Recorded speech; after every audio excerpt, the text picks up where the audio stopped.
Di dalam penghakiman Allah Subhanahu wa taala bukan hanya yang yang disoal, itu bukan hanya perbuatan mata, telinga, tangan, tapi hati juga akan disoal oleh Allah Subhanahu wa taala.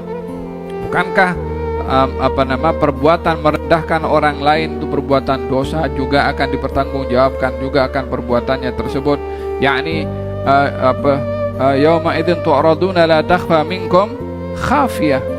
Pada waktu itu kamu akan ditunjukkan, akan didedahkan kepada Allah, tak ada apa yang tersembunyi, semua terdedah, perbuatan yang zahir dan perbuatan yang batin, dalaman pun semua akan terbuka, tak ada benda yang tersembunyi, semuanya akan terbuka. Yauma tublas sarair, digambarkan di hari kiamat itu tublas sarair, rahasia akan terbuka, tak ada benda yang tertutup.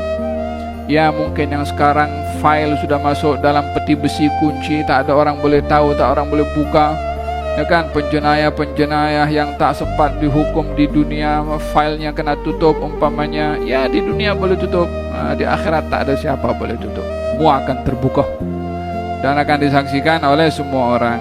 Ada mau menunjukkan bahwasanya Allah Maha Adil dan tak ada sesiapa yang terzalimi, hatta orang-orang kafir pun juga. Salah satu sifat Allah Subhanahu wa taala al-adlu, Maha Adil. Adil lawan kata daripada zalim. Sifat Allah Subhanahu wa taala adil, dan sifat mustahil bagi Allah adalah zalim. Ayat ini dijelaskan, diperincikan oleh baginda Rasulullah sallallahu alaihi wa ala alihi wasallam tentang makna daripada sifat adilnya Allah dan tidak berbuat zalimnya Allah kepada hambanya. Walaupun dalam hal ini Allah Subhanahu wa taala adalah Tuhan yang tiada sesiapa yang boleh menilai atau boleh mempersoal atau mempertikai kepada Allah atas perbuatannya, karena dia adalah Tuhan. Setiap manusia yang melakukan sesuatu, maka ia akan mempertanggungjawabkan apa yang ia lakukan, baik itu perbuatan baik atau sebaliknya. Hatta para anbiya pun juga akan mempertanggungjawabkan apa yang ia kata, apa yang ia buat. Wala nas'alanna alladhina ursila ilaihim wala nas'alanna al-mursalin. Kami akan menyoal umat yang kami utus kepada mereka nabi, nabinya pun juga kami soal. Nabinya pun juga kami soal, bermakna nabi akan mempertanggungjawabkan perbuatannya. Nabi akan mempertanggungjawabkan segala amanah yang diberi oleh Allah kepadanya. Semua manusia dan jin yang mukallaf akan disoal. Tapi siapa yang akan mengatakan Allah akan disoal, Allah akan dipertikai, Allah akan dipertanyakan, kenapa engkau menghukum kepada aku? Pada dasarnya tiada sesiapa yang berhak untuk menghukum atau menilai atau kritik kepada Allah Subhanahu wa taala. Tetapi karena sifat Allah itu Maha Adil dan Allah Subhanahu wa taala ingin menunjukkan kepada hambanya untuk diteladani pada sifat adilnya, maka masing-masing daripada hamba diberi ruang oleh Allah Subhanahu wa taala untuk berbicara, untuk membela diri, untuk memberikan hujjah dan alasan. Walaupun segala-galanya itu rekodnya ada pada Allah Subhanahu wa taala. Di akhirat nanti, kalau tak ada sesiapa pun yang disoal, terus saja tunjuk apa yang dicatat oleh malaikat itu, tunjuk semua, maka tak ada siapa boleh nak komplain, tak ada siapa boleh nak mengingkari. Yauma tajidu kullu nafsin ma 'amilat min khairin muhdharah. Setiap orang nanti di hari kiamat akan melihat amal perbuatannya dihadirkan, yakni ditunjukkan live, dan tak ada siapa boleh memungkiri. Itu pun juga belum lagi anggota badan berbicara.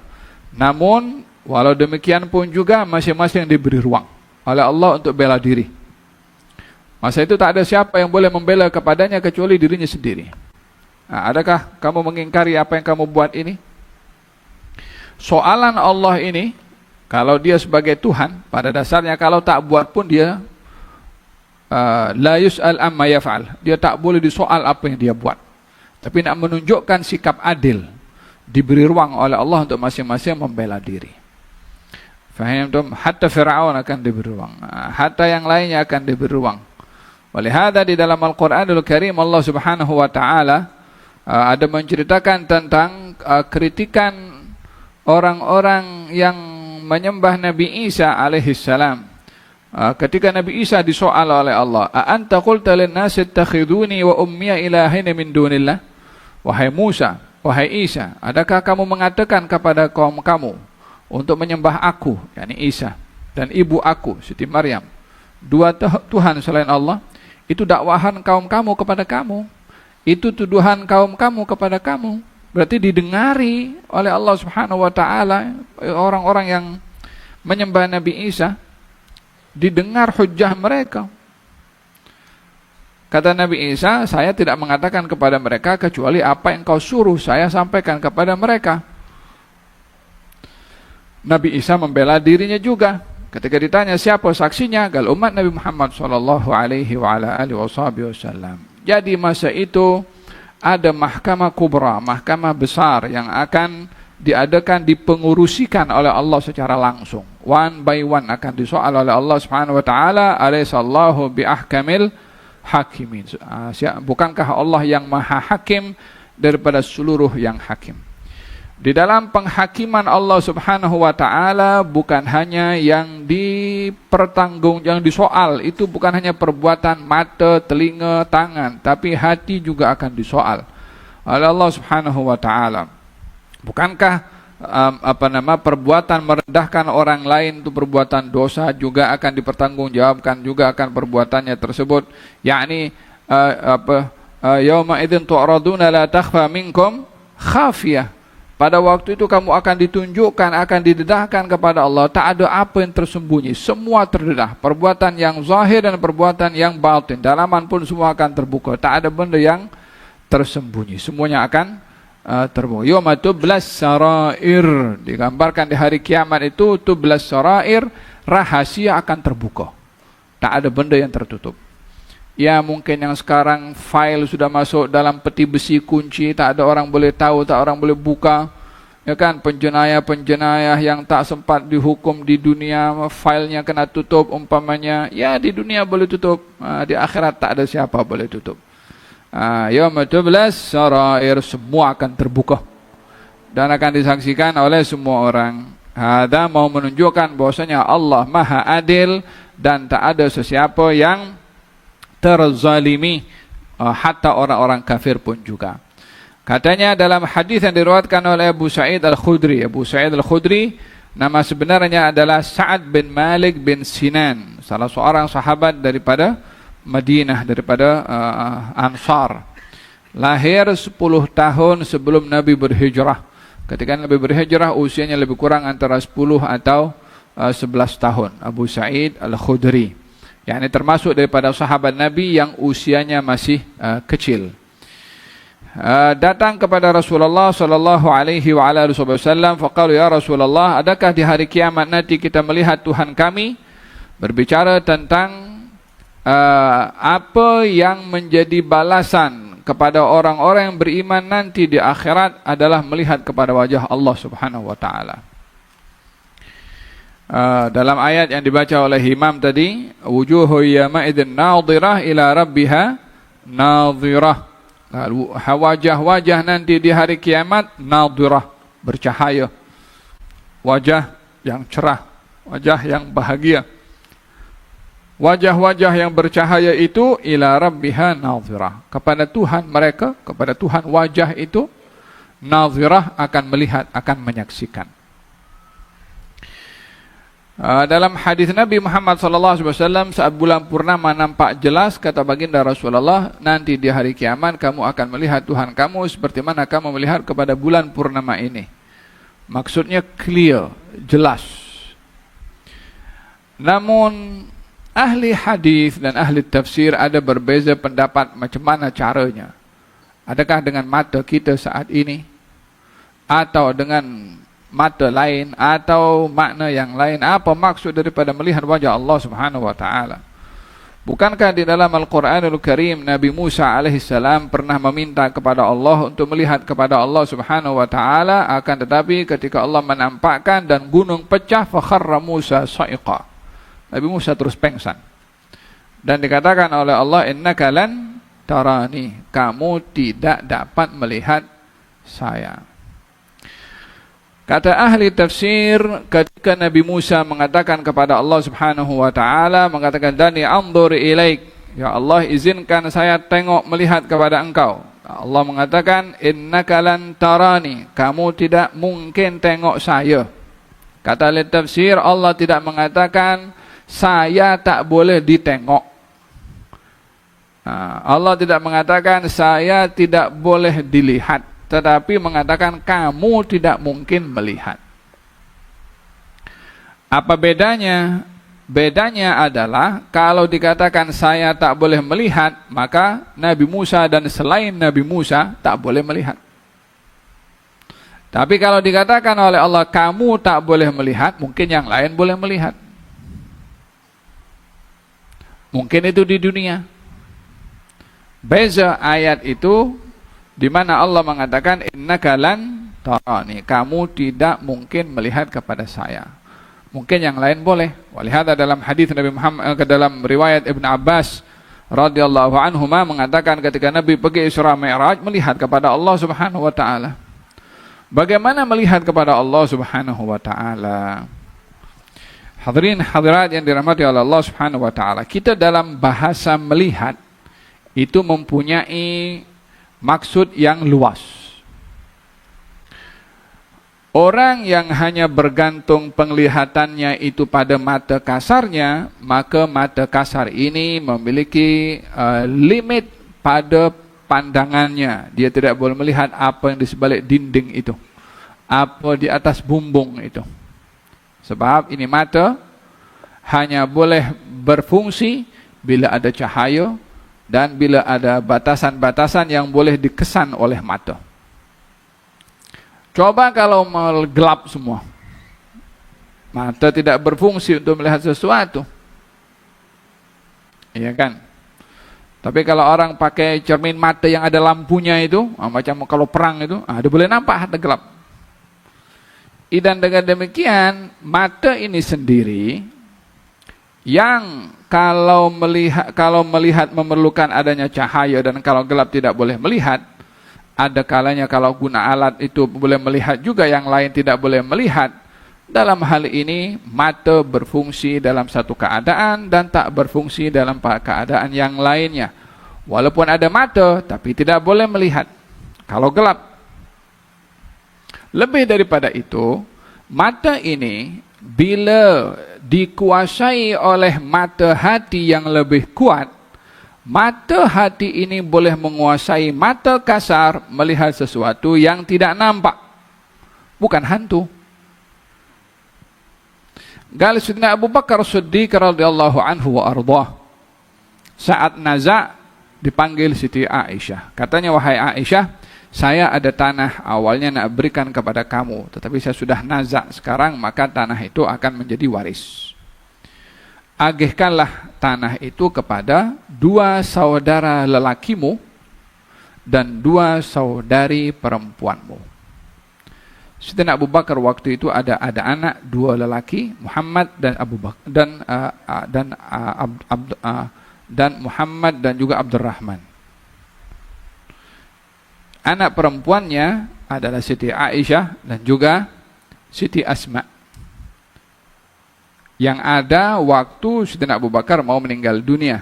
Tapi kata Sayyidina Abu Bakar mengatakan kepada Siti Aisyah, kepada 2 saudara perempuanmu yang lain. Kata Siti Aisyah mengatakan, wahai ayahku, yang kamu maksudkan saudari perempuanku lah, yakni Asma dan aku. Bukan, ada lagi satu lagi. Yang mana? Istri Sayyidina Abu Bakar selain daripada ibu Siti Aisyah sedang mengandung dan belum lagi melahirkan. Masih janin dalam kandungannya. Itu bayi dalam kandungan, bayi perempuan. Ayo mau tengok daripada mata mana? Guna scan ke Sayyidina Abu Bakar pada perutnya di scan? Kekuatan basirah hati ini kalau bersih, dia menguasai kepada mata kasar, sehingga boleh melihat hal yang tidak nampak oleh mata. Walihada ba'dul arifin, orang bilang kalau jumpa dengan raja jaga mulut. tapi jumpa dengan orang yang arif billah, jaga hati. Dia tahu isi hati itu. Syekh Abdul Qadir Al-Jailani bersama dua rakannya ingin datang kepada salah seorang wali min awliyaillah. Kata salah seorang daripada mereka, saya akan jumpa dengan syekh ini, nak soal, berapa soalan, saya nak tes dia alim ke atau pura-pura je. Pasal orang banyak-banyak puji kepada syekh tu. Aku nak beri soalan dia, baru soalan. Dia boleh jawab atau boleh jawab? Yang satu lagi pula mengatakan, aku nak tengok dia wali ke bukan wali. Syekh Abdul Qadir Jailani mengatakan, saya datang tabarrukan, cari berkat. Datanglah 3 orang, jumpa dengan Tuk Syekh itu. Sebelum apa-apa, kamu datang daripada luar sana, kamu akan menyoal kepada saya beberapa soalan untuk memastikan saya boleh jawab soal atau tak boleh. Kamu punya soalan 1, 2, 3, jawabannya 1, 2, 3. Belum cakap lagi. Yang satu, kamu nak tahu juga tentang kewalian, apa yang kamu niat dalam hati sebelum nikah, dia sudah tahu juga. Adapun kamu Syekh Abdul Qadir Jailani datang untuk mengambil barakah, kamu akan menjadi satu orang satu hari nanti, suruh para aulia akan berada di bawahmu. Yang berlaku kepada 3 orang itu apa yang dikatakan oleh Tuk Syekh tadi. Nuril Basirah. Berlaku kepada Sayyidina Umar ibn Khattab radhiyallahu anhu ardah, masa menyampaikan khutbah di Madinah Al-Munawwarah, khutbah Jumat saat beliau menjadi khalifah. Tengah menyampaikan khutbah, kemudian dia berteriak, ya Sariyah al-Jabal, ya Sariyah al-Jabal, wahai Sariyah, hati-hati di belakang gunung, hati-hati di belakang gunung. Berkali-kali teriak Sayyidina Umar. Masa itu seorang sahabat bernama Sariyah dihantar oleh Sayyidina Umar memimpin pasukan melawan Persia. Daripada Madinah dihantar ke Persia. Berapa ratus kilometer jaraknya? Tengah dalam keadaan perang, ini tengah masa khutbah ini, ketika Sayyidina Umar mengatakan Sariyah, orang-orang yang ada di bawah merasa hairan dan pelik. Ini Amirul Mukminin panggil Sariyah, apa pasal, apa kaitan Sariyah dengan khutbah? Di samping orang berkata kepada Sayyidina Ali, ini cakap apa? Kata Sayyidina Ali, skut, diam. Nanti dia akan balik lagi menyampaikan khutbahnya. Lepas panggil Sariyah, dia sambung balik khutbah. Selesai acara, Sariyah yang setelah dihantar perang oleh Sayyidina Umar kembali, kami ketika berperang tepat pada hari Jumat, ketika kami sedang berperang, kami mendengar teriakan suara Amirul Mukminin Umar yang mengatakan, wahai Sariyah, hati-hati di belakang gunung. Masa itu Sariyah sedang berperang di gunung, ada gunung di belakang, sedang ada pasukan yang akan menyerang kelompok Sariyah daripada belakang. Yang kalau tidak diingatkan oleh Sayyidina Umar mungkin akan diserang daripada belakang sehingga akan mengalami kekalahan. Kata Sariyah, saya dengar teriakan Amirul Mukminin Umar yang mengatakan hati-hati di belakang gunung. Maka kami pun segera menoleh dan kami lawan mereka dan kami menang karena panggilan Sayyidina Umar bin Khattab. Berapa jarak antara Madinah dengan dengan Persia waktu itu? Mungkin mengatakan karamah, memang karamah itu kan bahagian daripada keluar biasaan yang ada pada hati seseorang sehingga dapat melihat hal yang jauh yang mata tidak boleh mengesan. Lebih menarik lagi, suara Sayyidina Umar khutbah di Madinah, suaranya boleh ada sampai ke situ, belum ada telepon satelit untuk menghantarkan suara atau voice message untuk dihantarkan kepada Sariyah. Yang menarik juga, Sariyah boleh dengar dalam jarak sejauh itu. Hal-hal seperti ini adalah menunjukkan betapa kekuatan ruh dalam hati seseorang itu bila lebih menguasai kepada anggota badannya, maka tidak boleh untuk dibayangkan, tapi kalau hatinya bersih, ruhnya bersih. Faham dong? Jadi kita berbicara tentang bagaimana melihat kepada Allah Subhanahu wa taala. Kalau di alam dunia saja kita dapat memahami bagaimana kelebihan yang Allah kasih kepada setengah orang yang hatinya bersih sehingga yang tidak nampak boleh nampak, yang tidak nampak dengan matanya boleh nampak dengan mata hatinya, maka bukanlah perkara mustahil untuk Allah menjadikan dengan alat apapun juga, dengan cara apapun juga, untuk dapat dilihatnya Allah Subhanahu wa taala, tidak sama dengan penglihatan pada mata kasar. Seperti mana mata kasar tak boleh tahu apa isi dalam perut, tapi Sayyidina Abu Bakar boleh tahu. Mata kasar tak boleh tahu jarak sekian ratus kilometer apa yang berlaku di Persia kepada Syariah, tapi Sayyidina Umar boleh tahu, bukan dengan matanya. Walaupun itu terkait dengan mata juga, tapi dengan mata yang dikuasai, mata yang sudah diiringi dengan pandangan basirah dalam hati seseorang. Walihada dikatakan wujuhun yawmaidzin nadhirah ila rabbiha nadhirah, kepada Tuhan yang akan melihat. Dan dikatakan bahwasanya di antara nikmat yang paling besar diberi oleh Allah adalah melihat kepada Allah Subhanahu wa taala. Razaqanallahu wa iyyakum kamal ar-ru'ya, amin Allahumma amin. Nah, ini bab mengenai melihat kepada Allah sudah dijelaskan dalam bab yang lalu. Tsumma qala, katanya idza kana yaumul qiyamah adzana muadzdzinun, bila hari kiamat sudah dikumandangkan, apa sudah terjadi, akan diseru kepada semua makhluk baik jin atau manusia. Katanya setiap umat akan mengikuti siapa yang disembahnya. Maka fala yabqa man kana yabudu ghairallahi minal asnam wal ansab illa tasaqatuna finnar. Diseru siapa yang sembah selain Allah, mari datang kemari untuk dihukum. Maka datanglah semua yang menyembah berhala, yang menyembah batu, walhasil yang menyembah selain Allah Subhanahu wa taala.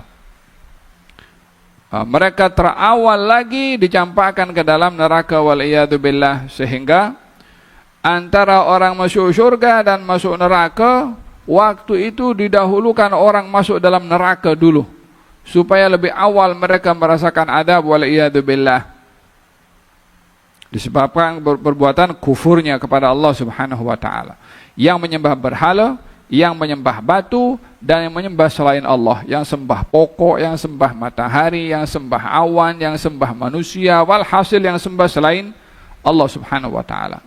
Maka mereka dihukum di awal. Sehingga bila mereka sudah selesai,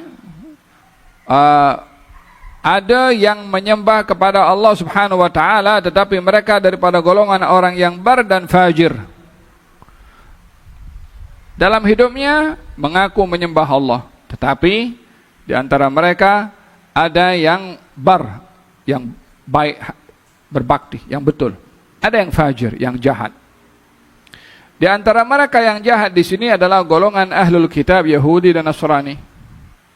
Asal agama mereka mengajak menyembah kepada Allah. Nabi Musa mengajak umatnya Bani Israel menyembah kepada Allah. Nabi Yaqub sebagai bapa kepada Bani Israel mengajak menyembah kepada Allah. Nabi Yusuf dan semua para anbiya mengajak umatnya, kaumnya, kabilahnya, Bani Israel semua menyembah kepada Allah Subhanahu wa taala. Namun pada akhirnya mereka merubah kitab-kitab dan wahyu-wahyu yang diturunkan oleh Allah Subhanahu wa taala. Maka perbuatan mereka itu menyebabkan berlakunya sembahan bersama dengan Allah selain Allah. Ada golongan Yahudi yang menyembah Uzair. Mungkin zaman sekarang tidak dijumpai Yahudi menyembah Uzair. Tapi ada kelompok dahulu yang mengatakan Uzair adalah sebagai anaknya Allah Subhanahu wa taala. Kalau kita tengok orang-orang Yahudi sekarang mengatakan kami tidak sembah Uzair. Iya yang sekarang, yang dulu. Faham tom? Katanya fayuqal kadzabtum. Ketika mereka mengatakan kami sembah Uzair, dikatakan kepadanya mereka kadzabtum, kamu berdusta.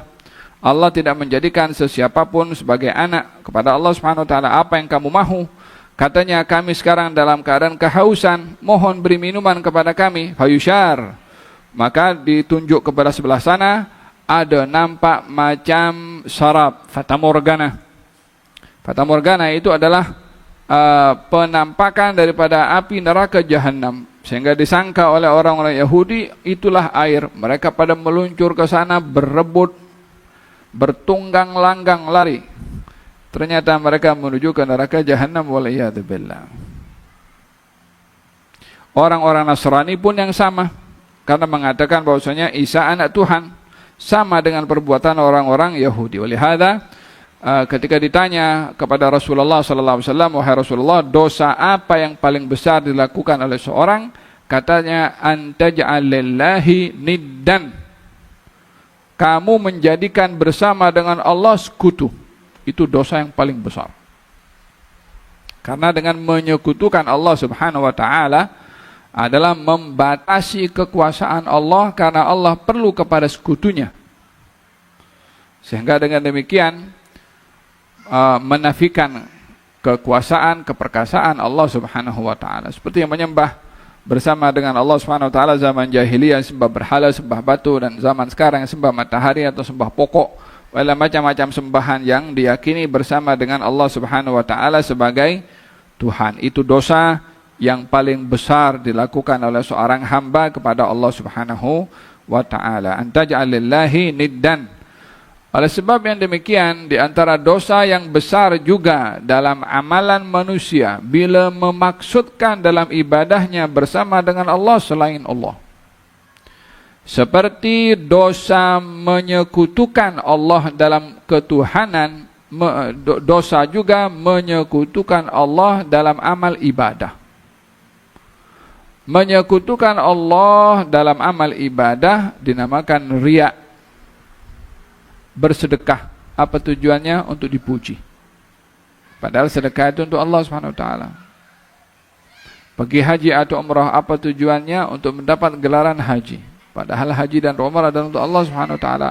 Amal ibadah yang diperintahkan untuk Allah, bila dimaksudkan bersama dengan Allah selain daripada Allah, itu namanya riya. Ini juga bahagian daripada dosa yang muhbitat. Dosa muhbitat, dosa yang menggugurkan amal perbuatan ibadah yang dia lakukan. Tak ada gunanya amal ibadah jika diiringi dengan ar-riya. Nah, lalu setelah mereka selesai Yahudi dan Nasrani, barulah kepada orang-orang yang beriman kepada Allah Subhanahu wa taala, walaupun keimanan mereka tidak sama satu dengan yang lain. Mereka itulah yang akan diberi balasan yang baik oleh Allah Subhanahu wa taala. Fayaquluna la nusyrik billahi syai'an. Ketika mereka ditanya tentang kehidupannya di dunia, mereka mengatakan kami tidak menyembah selain daripada Allah Subhanahu wa taala. Maka Allah berfirman, saya adalah Tuhan kamu. Maka mereka mengatakan, ya Allah, kami tak menyekutukan bersama denganmu sesiapapun juga. Oleh hadza dalam hadis dikatakan, barang siapa yang meninggal dunia dalam keadaan mengucap la ilaha illallah, yakni dengan telus, maka tidak akan kekal di surga, tak akan kekal di neraka. Walaupun di dunia mencuri, walaupun di dunianya berzinah, walaupun di dunia melakukan perbuatan yang haram selain daripada syirik, maka kalimat la ilaha illallah itu yang akan menghalang dirinya daripada kekal di neraka. Baginda bersabda, mengatakan kepada Abu Dzar, katanya, orang yang mengucap la ilaha illallah Muhammad Rasulullah telus daripada hatinya, maka dia akan masuk syurga. Wa in zana wa in sarak ya Rasulullah, walaupun dia mencuri, walaupun dia berzina, kata Nabi, wa in zana wa in sarak. Kata Abu Dzar merasa hairan, tak jelas atau tak clear. Walaupun berzina, walaupun mencuri ya Rasulullah, katanya. Walaupun berzina, walaupun mencuri, katanya. Walaupun berzina, walaupun mencuri, katanya. Walaupun berzina, walaupun mencuri, walaupun minum khamar, walaupun Abu Dzar tak suka. Kekuatan la ilaha illallah. Faham tak? Hada berkenaan dengan orang yang tidak menyekutukan Allah dalam hidupnya, imma menjadi syafaat kepadanya kalimat tersebut, wa imma tidak akan kekal berada di dalam neraka. Rabbal alamin ya Rahmanu ya Rahim, salli Rabbi wa sallim ala khairil mursalin.